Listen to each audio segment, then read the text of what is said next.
যেসব ছবি আছে সেখানে দুজনের বন্ধুত্ব উঠে এসেছে এবং তাদের জীবনযাপনের বিভিন্ন বিষয় আমরা দেখতে পাচ্ছি।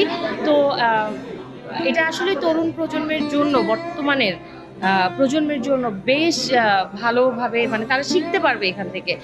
আগ্রহ থেকে আমি আসছি যে এটার মধ্যে নতুন কি আমি পেলাম। হ্যাঁ, আমি তো এর আগে ছবিগুলো দেখেছি আল মাহমুদের সাথে তার সম্পর্ক, এবং আল মাহমুদ শামসুর রহমানের শুধু ছবি না, এই মামুন ভাইয়ের অনেক জিনিস, মানে এই দুই কবি তার চশমা, কলম, অনেক কিছু তার সংগ্রহে আছে। আমি সেইগুলো দেখার জন্য আসছিলাম যে এই ছবির বাইরে ওইগুলোকে দেখতে পাবো কিনা। কিছু কিছু পেয়েছি, তো সবগুলো পাইনি। তবে মামুন ভাই সম্পর্কে বলতে গেলে আসলে মামুন ভাইয়ের যে গবেষণা এই ছোট পরিসরে করা যাবে না।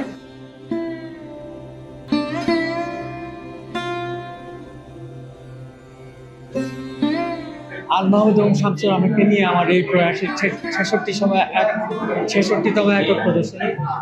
এই দুই কবি বাংলা সাহিত্যের অন্যতম প্রধান।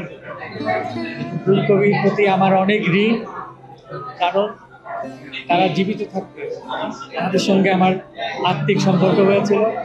আর আজকের এই প্রদর্শনীটা ভিজুয়াল, যে আমি তাদের কাছে থেকে যেসব ছবি আমার ক্যামেরায় বন্দি করেছি, সেই সব ছবি আমি ভাবলাম একটা প্রদর্শনী আমি করি। তাদের প্রতি আমার ঋণ কিছুটা হলো আমি শোধ করি।